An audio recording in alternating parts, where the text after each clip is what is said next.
tulipokea ripoti ya Chande wiki 2 zilizopita, na hakika ripoti ilikuwa imesheheni yale ambayo ni matarajio makubwa ya Watanzania, lakini pasipo shaka kwenye kila ripoti lazima kutakuwa na yale yanayoonekana ni sahihi na yale ambayo hayaonekani ni sahihi, na kila mtu atakuwa na maoni yake kutokana na ripoti ile.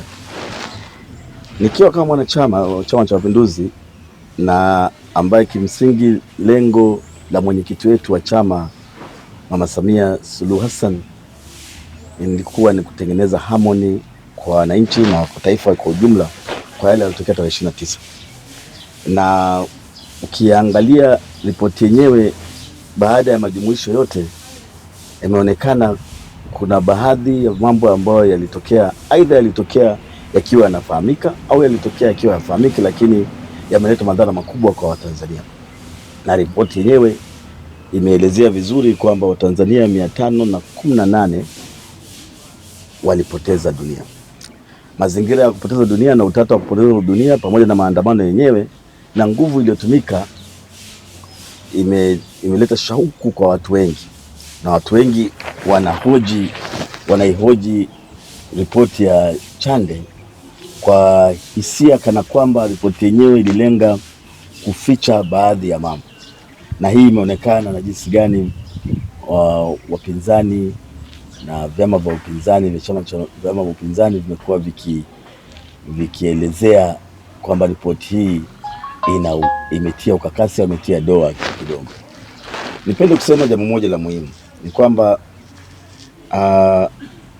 ripoti hii lengo lake kubwa hasa kwa mtizamo wengi ilikuwa ni kutupa taarifa ni nini kilichosibu, japo tunajua vuguvugu za kilichosibu hasa ni uchaguzi, na nje ya uchaguzi kulikuwa na masuala huko nyuma ambayo yalikuwa yametokeza, utekaji, ya kutokufuata sheria na watu wengine kuumia, na yalikuwa yanaonekana waziwazi. Kwa hiyo yawezekana mambo yale yakachangia kuleta shida za uchaguzi wa mwaka jana na kusababisha vile vifo. Sasa tunachokiona hapa ni kwamba kumeundwa tume nyingine, tume ya makosa ya jinai, ambayo lengo la mwenyekiti wetu wa Chama cha Mapinduzi ni lengo zuri la kuhakikisha kwamba yale ambayo ni masuala ya kijinai yanachukuliwa hatua. Nipende kusema lengo la Mama Samia, rais wetu mpendwa, likiwa jema na likiwa linaonekana jambo jema, yawezekana kwa namna moja au nyingine washauri wa Mama Samia Suluhu Hassan walipaswa pia kushauri vizuri zaidi, ili kutuepusha sisi wanachama cha Mapinduzi kuonekana kana kwamba tumeingia kwenye mkumbo wa watu ambao wanaonekana na sisi tuna makosa kwa ujumla wetu. Tume ya ripoti ya Chande, bila kupepesa macho, inaonekana kuna watu wanapaswa kuwajibika, na watu hao wanapaswa kuwajibika imesababisha kuundwa kwa tume ya makosa ya jinai ili tuwe salama. Na nataka niwe salama, neno salama kwa maana sisi kama serikali, moja, kama serikali kuwa salama, na pili, kama Chama cha Mapinduzi kuwa salama, kwa sababu uchaguzi ule ulisababisha sisi tukashinda kwa kishindo. Mheshimiwa Rais akashinda kwa kishindo, wabunge wakashinda kwa kishindo, na sisi madiwani tumeshinda kwa kishindo. Ili tuwe salama huko mtaani, ni lazima waliosababisha vile vifo kwanza watu waachiwe, wakae pembeni, kwa sababu haitawezekana wewe ambaye ndio kisababishi, tume inakuja kukuuliza maswali, hautajibu independently. Mimi nadhani tufike mahali tukiwa kweli na tukiwa sahihi ni kwamba jeshi la polisi ambalo kimsingi linashutumiwa na linalaumiwa, kama lengo ni kusafisha Chama cha Mapinduzi na kama lengo ni kuisafisha serikali kutokana na mauaji ya 29, watu wale kwanza wangewajibika, wangekaa pembeni ili kuruhusu tume ya makosa ya jinai kufanya kazi vizuri. Lakini la pili, tunaposema tume ya makosa ya jinai, nafikiri ya kwanza tukubali kwamba kuna Watanzania 518 waliofariki. Wale Watanzania 18 waliofariki ambao wamewainishwa vizuri na tume. Ilikuwa ni sahihi kwa mwenyekiti wetu wa taifa wa Chama cha Mapinduzi, sisi tukiwa kama wanachama cha Mapinduzi, tutoe mkono wa pole kwa wale tuwafariji familia za watu 518 waliopoteza maisha, kwa sababu tunajua na tunaamini wengi walipoteza maisha kwenye mkumbo zaidi kuliko kwenye harakati za jinai. Kwa hiyo tukifuatilia maeneo mengi utakuta maeneo mengi waliofariki kwenye mkumbo zaidi. Kwa ni vyema kama serikali na kama chama tukatafuta namna ya kuifariji zile familia, wakati tume ya makosa ya jinai inaendelea kutoa adhabu stahiki kwa wale ambao walioleta madhara yake.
Anapiga maresi yake.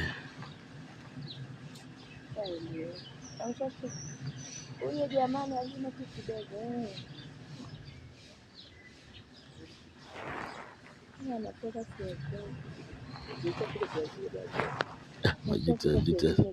Majita serikali, majitu mengine majinga bana.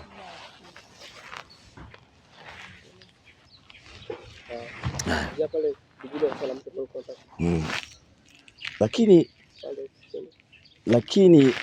la pili ni kwamba kwanza tuishukuru kwamba kwa kuwa msimamo wa Mama Samia Suluhu Hassan wa kuhakikisha kwamba anasimamia 4R yake, maana yake zile 4R zake anazosimamia kuhakikisha kuleta umoja na mshikamano wa Tanzania na kuleta maridhiano kwa watu wote ambayo yanaendelea, ambayo amekuwa akifanikisha kwa kiasi kikubwa. Ningeomba sana viongozi wa Chama cha Mapinduzi, viongozi wenzangu, hasa wa ngazi za juu, kujiepusha na matamshi ambayo yanatia chumvi kwenye kidonda. Kuna matamshi yamekuwa yakitia chumvi kwenye kidonda, matamshi ambayo yanatokana na viongozi mbalimbali, ambao matamshi mengine yanaashiria kuwafanya watu waamini kwamba kilichotokea tarehe 29 hakikuwa cha bahati mbaya. Kwa hiyo ningeomba sana viongozi wa Chama cha Mapinduzi tusijiingize kwenye matamshi ambayo yanamharibia mwenyekiti wetu wa chama Mama Samia Suluhu Hassan, na hasa ukizingatia mataifa ya nje ya mengi yamekuwa yakijaribu kutumia tarehe 29 kama sababu ya kutukandamiza na mengine pengine hata kutunyima misaada mbalimbali. Sasa tunapozidi kuweka matamshi ambayo sio salama, tunapozidi kuwa na matamshi ambayo sio salama, yawezekana yakatafsiriwa kwamba kilichotokea tarehe 29 kilikuwa cha makusudi, na hivyo kuendelea kuharibia taswira serikali yetu, na mwisho mataifa ya nje yakaamini kwamba Chama cha Mapinduzi kilihusika kwa namna moja nyingine kuhusiana na matukio ya tarehe 29. Kwa hiyo nashauri sana, kumekuwa na matamshi ambayo sio mazuri yamekuwa yakitokewa na viongozi mbalimbali, kwa sababu inawezekana mengine yanatoka kwa bahati mbaya, yanatoka kwa mihemko, lakini tuwaombe sana viongozi wa Chama cha Mapinduzi, punguzeni matamshi ambayo yanaweza kutuletea madhara sisi ambao tunaishi na jamii huku chini. Yaeleweke kwamba huku chini kwenye ngazi za chini, wenye viti wa vitongoji asilimia 99 ni CCM. Ukienda kwa madiwani asilimia 99 ni CCM. Ukienda kwa wabunge karibu asilimia 99 ni CCM.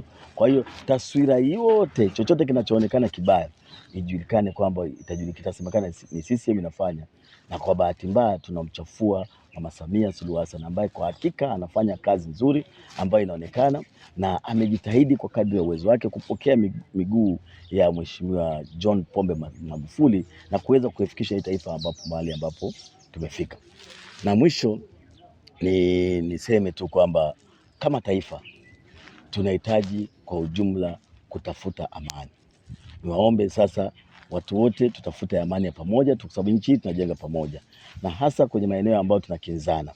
Ukiangalia mahali ambapo upinzani sasa unapata nguvu, unafanya mikutano ya hadhara na pengine yanatoa matamshi ambayo ya kuudhi kidogo. Niwaombe viongozi wa Chama cha Mapinduzi na sisi tujibu hoja kwa hoja. Hatuhitaji polisi kujibu hoja za wapinzani. Tunahitaji sisi wenyewe tuende kwenye mikutano ya hadhara na sisi tuweze kujibu. Ningeshauri sana katika kipindi hiki ambapo vyama vya upinzani vinakimbia na mikutano ya hadhara, na sisi tufuate mguu pale pale wanapokwenda kusafisha haya wanayosema. Hakuna haja ya sisi kutumia jeshi la polisi wala kukandamizana kwa kutumia jeshi la polisi kwenda kujibu mashambulizi yao, na hasa tunapoona matukio baada ya utekaji bado yanaendelea, inatutia sidoa, na wale ambao wanaofanya hivyo kwa makusudi aina yoyote kutuharibia wayaache. Watuachie CCM tujibu hoja za wapinzani kwenye majukwaa ya kisiasa, ambao naamini tuna mambo ya kusema mengi. Kuna barabara zimejengwa, kuna vituo vya afya vimejengwa, shule zinajengwa. Mama Samia anafanya kazi nzuri. Hatuhitaji jeshi la polisi kutusemea Chama cha Mapinduzi. Tuna uwezo wa kusema mazuri au kupingana na yale ambayo yanatamkwa na upinzani, ambayo yanaonekana kabisa mengine ni ya uongo kabisa. Kwa hiyo ningetamani sasa tuachiwe hawa vyama vya upinzani, iwe ni Chadema, iwe ni CUF, iwe ni Chauma, wote tuachiwe, sisi tupambane nao kwenye majukwaa ya kisiasa. Siasa zitajibiwa kwa siasa. Hapo tutakuwa tumeenda vizuri zaidi kuliko kutumia namna nyingine tofauti. Nchi hii ni nchi yetu wote na hatupaswi kuogopana mahali popote. Masuala ya tarehe 29 yachunguzwe, jinai zitajulikana na watakaochukuliwa hatua, lakini vile vile tusitumike hii tarehe 29 kama kigezo cha kwenda kuchafua taswira ya Tanzania kule nje, kwa sababu hata huko nje machafuko yako mengi hata kuliko Tanzania na watu wanakufa. Lakini tusitumike sisi vibaya kwa ajili ya Watanzania wasitumie tarehe 29 vibaya wakatuharibia nchi yetu na wakamharibia Mama Samia Suluhu Hassan, mwenyekiti wetu wa Chama cha Mapinduzi. Nikiwa kama kiongozi wa Chama cha Mapinduzi na diwani pia, naendelea kuamini kwamba tunaweza kuijenga nchi yetu kwa pamoja pasipo kuwepo na mtu yeyote kuingilia masuala yetu ya ndani. Asante.